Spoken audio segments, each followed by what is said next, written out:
Conférence de gouverneurs plus que 24 heures avant le go de la 13e session à Bandundu au Kwilu. Sur place, le décor est déjà planté pour ces assises des 4 jours.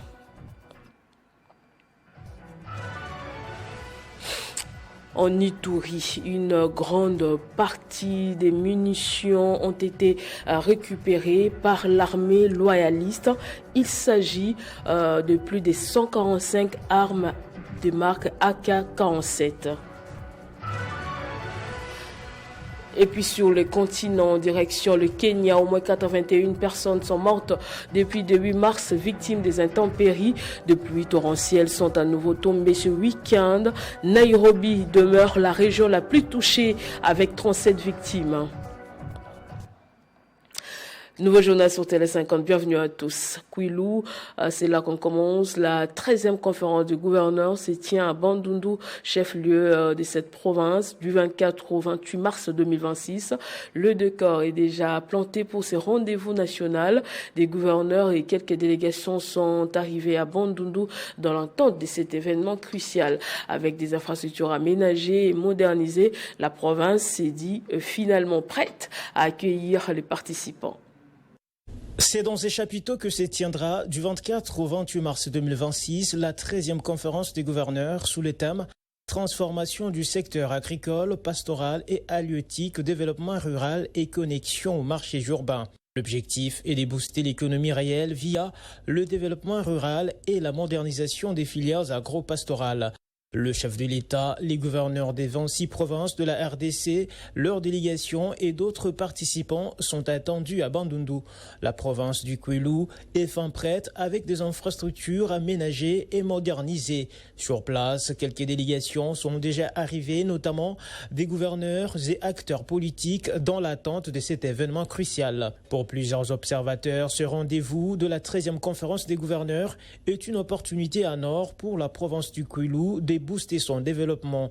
Avec la présence du chef de l'État et des gouverneurs, c'est le moment idéal pour mettre en avant les besoins de la province, notamment la construction et la réhabilitation des routes pour désenclaver la région et stimuler l'économie locale. En plus des infrastructures routières, la province pourrait également profiter de cette occasion pour attirer des investissements dans les secteurs agricoles, étant donné que le thème de la conférence est centré sur la transformation du secteur agricole, pastoral et halieutique. Cela pourrait ouvrir de nouvelles perspectives pour les agriculteurs locaux et améliorer la sécurité alimentaire dans la région. La conférence pourrait également être l'occasion de promouvoir le tourisme dans la province du Kwilu qui regorge des potentialités naturelles et culturelles. Avec une meilleure visibilité et des infrastructures adaptées, le Kwilu pourrait devenir une destination touristique prisée, créant ainsi des emplois et des revenus pour les populations locales. Et puis le vice-premier ministre, ministre de l'Intérieur, Sécurité, Décentralisation et Affaires coutumières, Jacques Chabani Louko, a présidé le jeudi dernier la cérémonie de lancement de la campagne de sensibilisation des autorités urbaines sur l'assainissement de la ville de Kinshasa, avec un accent particulier sur la prévention des inondations. À cette occasion, le vice-premier ministre, ministre de l'Intérieur, Jacques Chabani, s'est entretenu avec les principales autorités de la capitale, notamment les gouverneurs de la ville, les bourgmestres, les chefs des quartiers, les chefs des rues, les interpellant sur leurs responsabilités dans la gestion de leurs entités respectives, dans les prolongements de la célébration de la Journée internationale de la protection. C'est avec un sens élevé de responsabilité et de devoir que je m'adresse à vous ce jour, dans cette auguste salle de spectacle du Palais du Peuple, pour une rencontre qui n'est ni protocolaire ni ordinaire, mais résolument opérationnelle. Notre réunion s'inscrit dans le cadre de la commémoration de la Journée internationale de la protection civile, célébrée le 1er mars de chaque année, et vise à traduire la volonté du gouvernement de faire de la prévention des catastrophes une priorité nationale et une responsabilité partagée. Face aux inondations récurrentes qui frappent la RDC, en particulier la ville de Kinshasa, et dont la fréquence s'accentue sous l'effet de l'urbanisation non maîtrisée, le VPM Chabani a appelé à une prise de conscience collective. Il a instruit les gouverneurs de la ville à intensifier les efforts pour améliorer la salubrité urbaine. Dans la même élan, il a exhorté le bourgmestre, chef des quartiers et des rues à s'impliquer davantage dans la gestion quotidienne de leur juridiction. Nous devons passer d'une culture de réaction à une culture de prévention, de l'improvisation à la planification, des lamentations à l'action. En ce jour, je voudrais que vous compreniez que toutes les actions attendues de vous et une suite normale de la célébration de la Journée internationale de la protection civile s'inscrit dans le thème même de la Journée internationale de la protection civile, à savoir gérer les risques environnementaux pour un avenir résilient et durable. Ainsi donc, je vous exhorte à faire preuve de leadership, de rigueur et d'engagement patriotique.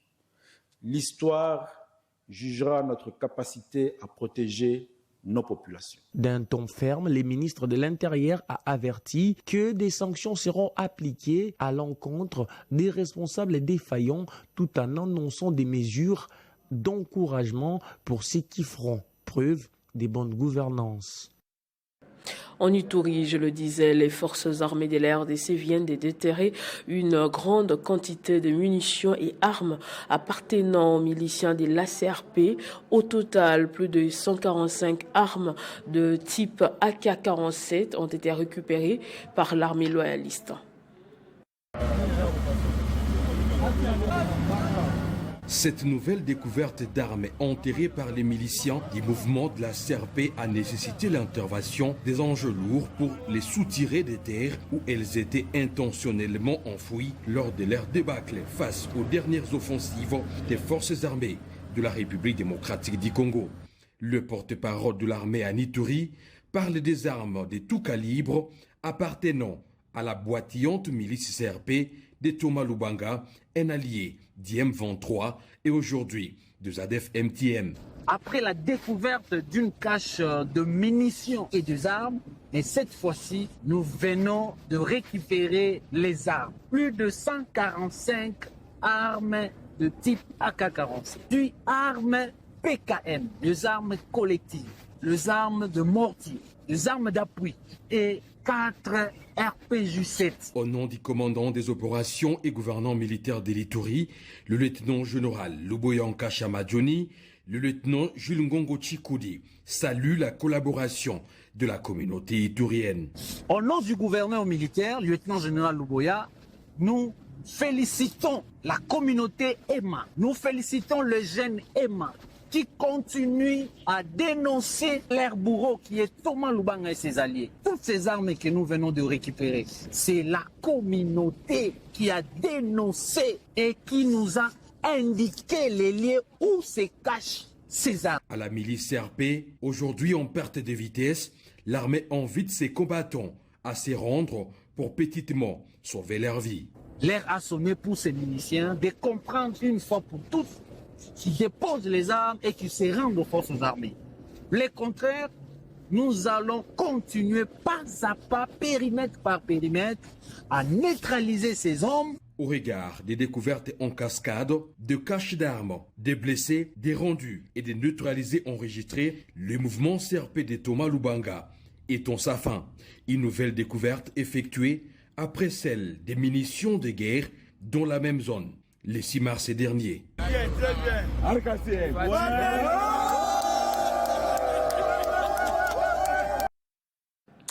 Toujours dans l'est du pays, un calme précaire règne depuis la soirée de ce dimanche dans les villages des Kanouné, dans les territoires de Walikale au Nord Kivu, après d'intenses affrontements ayant opposé les rebelles de la FC-23 au Wazalendo. Ce nouveau affrontement a tout de même provoqué un mouvement de panique au sein de la population civile.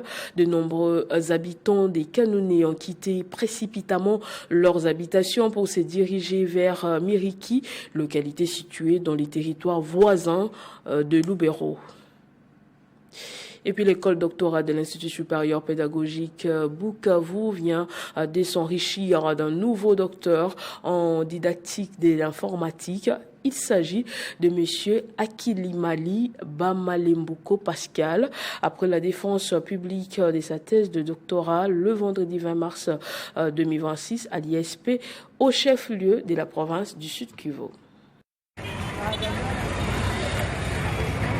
Organisée dans la salle Vandernoot, la soutenance a été présidée par le secrétaire général académique de l'ISP Bukavu, le professeur Amissi Safari, en présence d'un jury académique, d'enseignants, d'étudiants et des proches du candidat. Après l'élimination à huis clos, le jury a pris la décision suivante.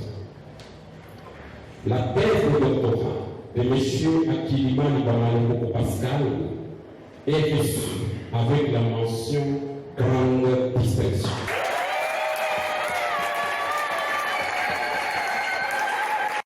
Le désormais docteur a défendu un travail de recherche avec comme sujet élaboration et validation des exercices informatisés comme outils d'aide à l'apprentissage enseignement, application aux écoles maternelles de Bukavu Sud Kivu. Cette étude met en évidence l'importance des outils numériques dans l'amélioration des pratiques pédagogiques dès les niveaux maternels. Très ému, il exprime sa satisfaction après cette étape majeure, tout en remerciant ses encadreurs et ses proches pour leur accompagnement. Akilimali Bamalembuko Pascal en parle. C'est un sentiment de satisfaction. Après 4 ans d'études, de concentration, je me sens vraiment soulagé et satisfait. De son côté, le professeur Amissi Safari salue la qualité du travail présenté et encourage les enseignants, notamment du niveau maternel, à s'inspirer pour améliorer leur méthode d'enseignement.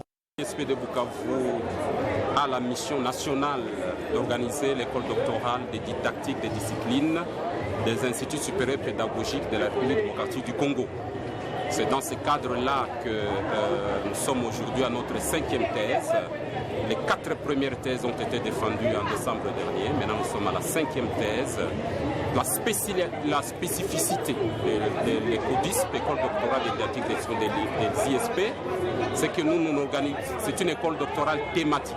Nous sommes dans la didactique de discipline. Et notre fierté aujourd'hui était de recevoir la thèse de M. Akilimali Bamalembuko Pascal, qui a travaillé pendant plus de 5 ans sur les exercices interactifs au niveau de l'école maternelle. C'est une thèse adaptée au programme national qui est une originalité et nous sommes certains que cette thèse, une fois qu'elle va être divulguée au niveau national, elle pourra aider beaucoup d'écoles, beaucoup d'enfants au niveau de la maternelle, première, deuxième et troisième année maternelle.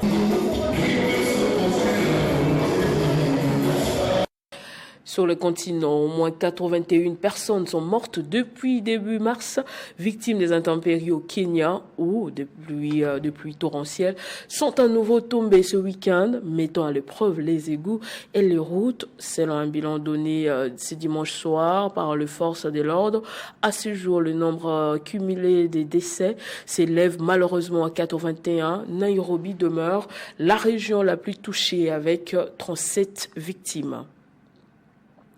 25e jour des guerres au Moyen-Orient, l'Iran a menacé ce lundi de poser des mines navales dans les golfs et de frapper les installations électriques américaines en cas d'attaque de ses côtes.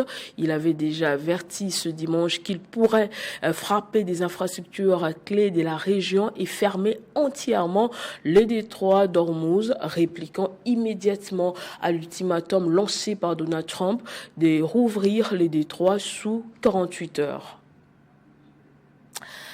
Place au sport à présent, les Léopards vont s'entraîner ce soir à Guadalajara en marge des barrages intercontinentaux qualificatifs au Mondial 2026. C'est depuis hier que le rassemblement a débuté au Mexique.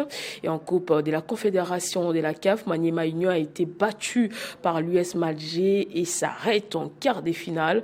Le point complet sur l'actualité sportive du week-end, c'est avec Christian Bokaya Doucouré qui me rejoint de l'autre côté du plateau. Comme tout le lundi, nous avons le grand plaisir de recevoir à celui qu'on appelle Douk Kouré. Doux, bonjour et bienvenue. Bonjour Nathalie, bonjour à toutes et à tous. On commence avec la Coupe de la Confédération. Ouais. Pas de surprise, Maniema Union s'arrête en quart. Effectivement, Nathalie Yoko, alors les buts encaissés à domicile par Maniema Union lors de la manche aller, bien sûr, joué à Lubumbashi, a lourdement pesé dans la balance. Les unionistes, comme on peut bien voir sur ces images, ont été petitement battus par l'Union sportive de la Médina d'Alger. Maniema Union, vous l'avez dit, s'arrête en quart de finale. Malgré sa victoire 2-1, les hommes de Papi Kimoto avaient d'ailleurs des arguments solides à présenter pour une qualification. On a failli s'emballer ici avec les détails, je me suis réservé. Merci beaucoup Chris. Merci, on va retrouver d'autres détails en ce qui concerne les sports ce soir à 19h45 de Kinshasa. Et avec vous, ce sera bien sûr vendredi dans la matinale avec Christopher Ochokom, qu'on salue d'ailleurs. Merci Chris. Et ce journal est terminé. Place au rappel des titres. Conférence de gouverneurs, plus que 24 heures avant le go de la 13e session à Bandundu au Kwilu. Sur place, le décor est déjà planté pour ces assises des 4 jours. En Ituri, une grande quantité de munitions et armes appartenant aux miliciens de l'ACRP vient d'être déterrée par l'armée loyaliste. Il s'agit essentiellement de plus de 45 armes de type AK-47. Au Kenya, au moins 81 personnes sont mortes depuis début mars, victimes des intempéries. Des pluies torrentielles sont à nouveau tombées ce week-end. Nairobi demeure la région la plus touchée avec 37 victimes.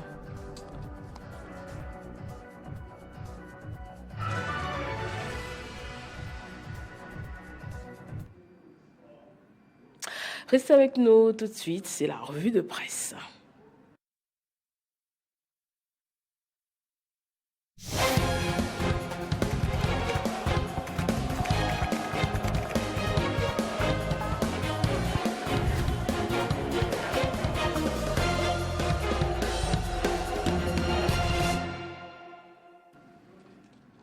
Fidèle au poste, comme tout le lundi, il est là. Il s'appelle Héritier Tombois. Bonjour, bienvenue. Merci beaucoup, Nathalie Yoko, et salutations respectueuses à toutes ces personnes qui nous suivent des partout. Un seul sujet pour votre revue de presse.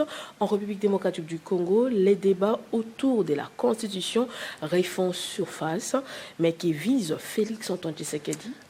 Qui vise Félix Tshisekedi, chef de l'État, s'est interrogé le journal Congo Nouveau qui rapporte que les acteurs politiques et la société civile s'inquiètent bien sûr des conséquences du processus des révisions constitutionnelles ou carrément changement de la Constitution dans un contexte déjà fragile en République démocratique du Congo. Pour les partisans du chef de l'État, souligne Congo Nouveau, une réforme constitutionnelle permettrait de corriger certaines faiblesses du système politique congolais, notamment en matière de gouvernance et de répartition de pouvoir ou encore d'efficacité institutionnelle. Changement de la Constitution, Sesanga contre la distraction des Congolais, nous dit de son côté le quotidien. Pour lui, le président du parti Envol a appelé solennellement l'ensemble du peuple congolais à sortir de ce qu'il qualifie d'une distraction concernant le changement de la Constitution envisagé par le régime en place. Le quotidien ajoute que l'opposant congolais a également déploré l'insécurité qui règne tant dans la ville de Kinshasa, capitale de la République démocratique du Congo, que dans d'autres parties de la RDC. D'un média à un autre, exclusivité RDC aborde ces sujets sur sa 3e page et écrit « Changement ou révision de la Constitution, une haute trahison, tranche d'Eli Sesanga ». Exclusivité RDC rappelle que l'opposant d'Eli Sesanga a tenu une conférence de presse le samedi 21 mars à Kinshasa, au cours de laquelle il a fermement dénoncé toute initiative visant à modifier la Constitution afin de permettre un 3e mandat au président Tshisekedi dans un temps particulièrement ferme. Et j'en termine là-dessus, Nathalie Yoko, Eli Sesanga a mis en garde contre ce qu'il considère comme une rupture grave de l'ordre républicains. Voilà qui m'a fait notre revue de presse de ce lundi, Nathalie Yoko. En tout cas, nous avons été suffisamment servis en termes d'information. Merci à vous, Héritier, Je vous en prie. pour tous ces détails. Merci également à vous de nous avoir suivis de partout. Restez branchés sur les antennes de Télé 50. L'information reste en continu et en temps réel sur votre télévision.